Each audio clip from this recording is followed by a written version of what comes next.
Hello दोस्तों। मैं आज आपको मैथ का एक टॉपिक समझाने की कोशिश करता हूँ जिसमें टाइप 1 लेते हैं। बहुत ही आसान भाषा में, इंसानों की भाषा में मैं आपको समझाने की कोशिश करता हूँ। चलिए, तो टॉपिक है टाइम एंड डिस्टेंस, जिसका टाइप 1 है।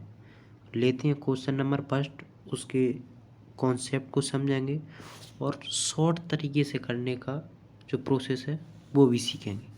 तो चलिए बढ़ते हैं फर्स्ट क्वेश्चन की तरफ। स्क्रीन पर आपके सामने आ चुका है क्वेश्चन।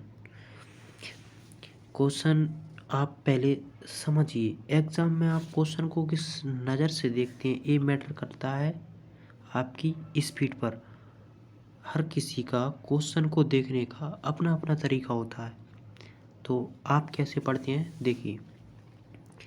एक रेलगाड़ी दो स्टेशनों ए और बी के बीच की दूरी 48 मिनट में तय करती है। एक दूसरी रेलगाड़ी जिसकी चाल पहली रेलगाड़ी से 6 किलोमीटर प्रति घंटा कम है, स्टेशन बी से ए के बीच की दूरी 60 मिनट में तय करती है। स्टेशन ए से बी के बीच की दूरी ज्ञात करना है आपको। पहले मैं आपको इस क्वेश्चन को करने से पहले मैं आपको एक लॉजिक समझाना चाहूँगा। आपने एक फार्मूला तो देखा ही होगा। ये फार्मूला आप सभी पढ़ते हैं। चलिए, मैं इससे पहले आपको एक कॉन्सेप्ट समझाने की कोशिश करता हूँ। कॉन्सेप्ट क्या, आपने ये देखा होगा एस बराबर डी अपॉन टी। एस का मतलब है स्पीड, डी का मतलब है डिस्टेंस और टी का मतलब है टाइम।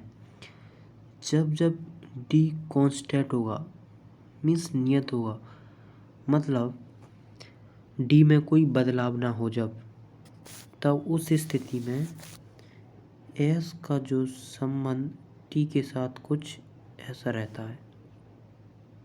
ठीक है, हम कह सकते हैं कि जो अनुपात एस का होगा उसका जस्ट उल्टा जो भी अनुपात होगा वो टाइम का होगा। जैसे स्पीड का रेशो 2:3 दिया है, तो टाइम का रेशो 3:2 होगा। आप ये समझ चुके हैं। मैं उम्मीद करता हूँ ऐसी कि आप ये समझ चुके हैं कि ऐसा क्यों हो रहा है। देखिए, ये जो कॉन्सेप्ट है ये इस पर बेस्ड है, इसके आधार पर ये सब होता है। जब जब क्वेश्चन में डी की वैल्यू मतलब डिस्टेंस चेंज नहीं होगी, एक ही रहेगी, जब टाइम डिस्टेंस में कोई बदलाव ना किया जाए, तब अगर एस दिया होगा और उसकी हम उसको इस तरह से लिख सकते हैं। ठीक है, अब बढ़ते हैं अपने क्वेश्चन की तरफ। क्वेश्चन क्या कहता है देखिए, किधर गया अपना क्वेश्चन। ये है अपना क्वेश्चन, आ जाइए। ये रहा क्वेश्चन, पढ़िए जरा क्या लिखा है। देखिए, आप क्वेश्चन को फिर से पढ़िए क्या लिखा है। देखिए, निकालना क्या है, ए से ए और बी के बीच की दूरी ज्ञात करनी है। सिंपली यहाँ से ए है और ए बी है, इसकी जो बीच की दूरी है इसको हमें ज्ञात करना है। देखिए, ए से बी तक जाओ या बी से ए तक आओ, डिस्टेंस में कोई बदलाव नहीं होगा, अर्थात जो अनुपात समय का होगा वो उसका जस्ट उल्टा स्पीड का होगा। तो हमें इस क्वेश्चन में दिया है टाइम, तो जो ए है मतलब ए से बी 48 मिनट लेता है, और दूसरी जो बी से है उसकी स्पीड है जस्ट 60। कितनी है? 60। इसको सिंपलीफिकेशन करेंगे तो 12 से काटते हैं, 12 चौको 48 और 12 पंजे 60। ये है टाइम की। अगर हम इसको स्पीड में बदलेंगे तो ये क्या हो जाएगा, 5/4। कितना अंतर है, 1 यूनिट का। क्या वास्तव में 1 यूनिट का बदलाव है? क्वेश्चन में 6 का है, मतलब 1 यूनिट की वैल्यू क्वेश्चन के हिसाब से 6 किलोमीटर है। तो वास्तविक कितनी है, 5।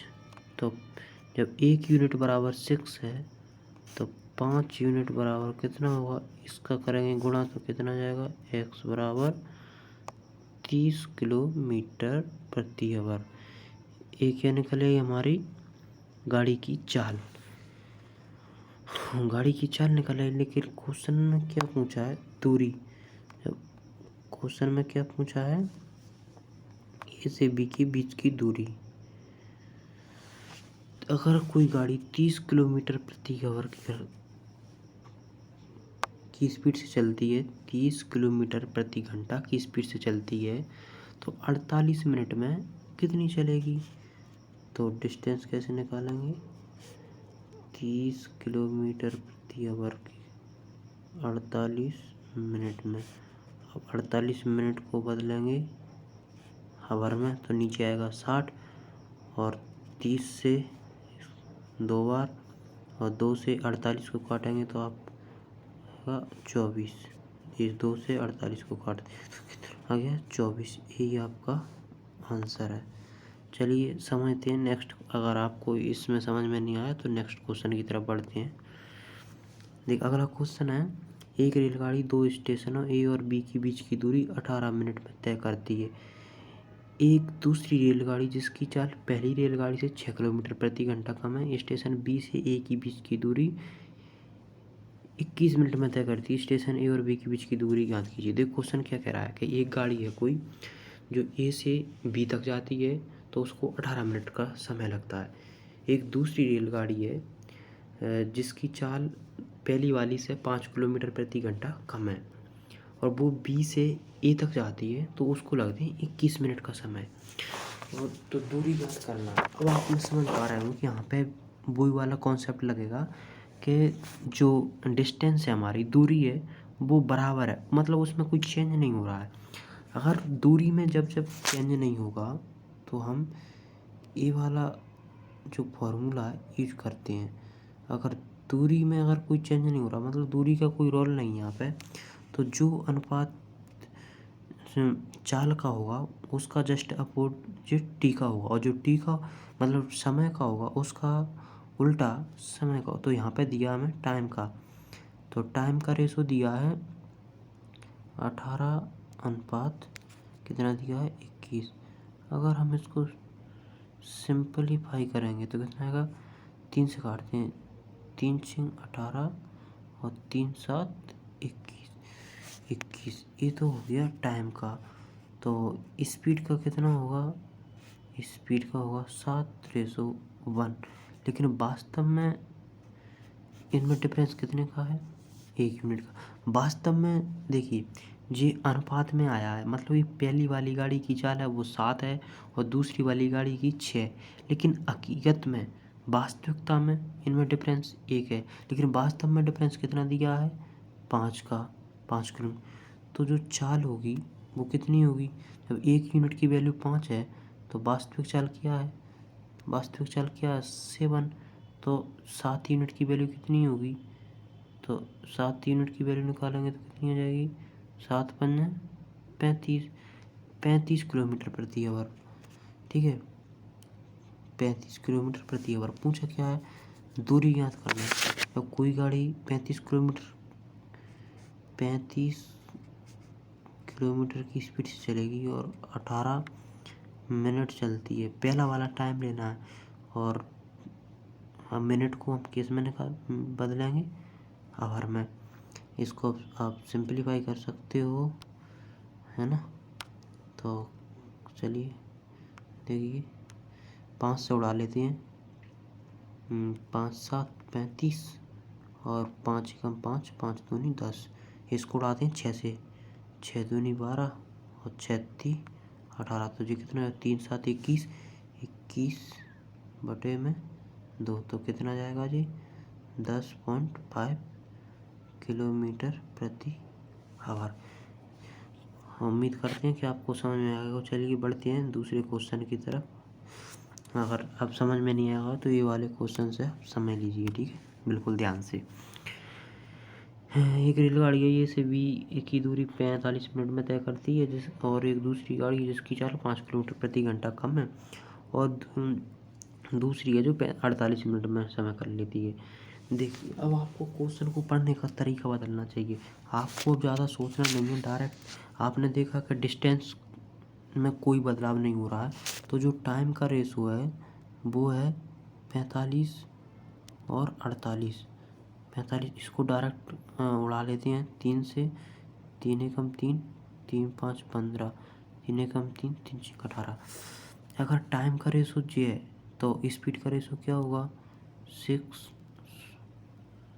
ये स्पीड का है। इनमें कितने का डिफरेंस है 1 यूनिट का। वास्तव में कितने का है 5 किलोमीटर प्रति घंटा का। तो इसकी तो स्पीड कितनी हो जाएगी 1 यूनिट की वैल्यू 5 है, तो 16 की कितनी होगी 80। तो 80 किलोमीटर प्रति आवर, तो क्या निकलेगी इसकी चाल। लेकिन क्वेश्चन में पूछा क्या है ए से बी के बीच की दूरी और रेलगाड़ी की चाल। तो रेलगाड़ी की चाल तो निकले। देखिए, अब आप देख पा रहे हैं कि चाल 2 में 80 है, तो या तो हमारा ऑप्शन बी होगा या सी होगा। ये 2 ऑप्शन ऑटोमेटिक कट गए। अब फॉर्मूला क्या है एस बराबर डी/टी। तो अब निकालना क्या है, देखिए फॉर्मूला क्या था एस फॉर्मूला क्या था, फॉर्मूला है एस बराबर डी/टी। जब टी निकालना हो तो ये इधर चला जाएगा, तो क्या हो जाएगा डी बराबर एस इंटू टी। तो हमारी जो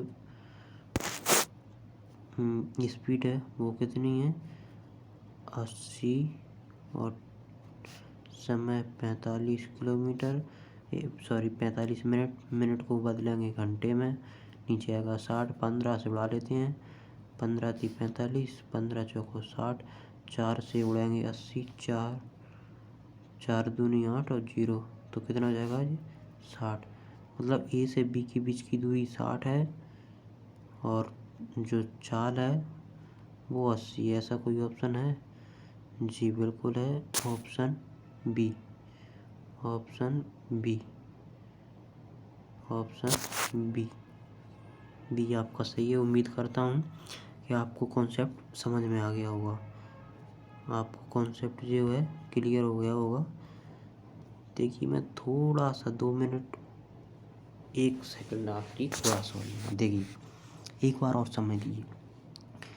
दरअसल फॉर्मूला क्या होता है स्पीड बराबर डिस्टेंस अपॉन टाइम। जब डिस्टेंस जो है आपकी नियत रहती है, मतलब इसमें कोई चेंज नहीं होता, तो जो एस और टी का जो रिलेशन है वो कुछ इस तरह से होता है, ठीक है, इस तरह से होता है। अब जो है हमें क्या करना है कि जो रिलेशन है एस और टी का, मतलब आप कह सकते हो कि जब एस बढ़ रहा होगा तो टी घटेगा, है ना, टी घटेगा। लेकिन यहाँ घटाने के लिए तो कुछ करना नहीं है, तो यहाँ पे रेशो ही निकालना है। एस का अगर रेशो 3 और 5 है तो टाइम का रेशो 5/3 होगा, और ये कब होगा जब आपका डिस्टेंस वही रहेगी, डिस्टेंस में कोई बदलाव नहीं होगा, ये केवल तभी यूज होगा। ठीक है, धन्यवाद वीडियो पूरा देखने के लिए। मिलते हैं अगली वीडियो में। जय हिंद।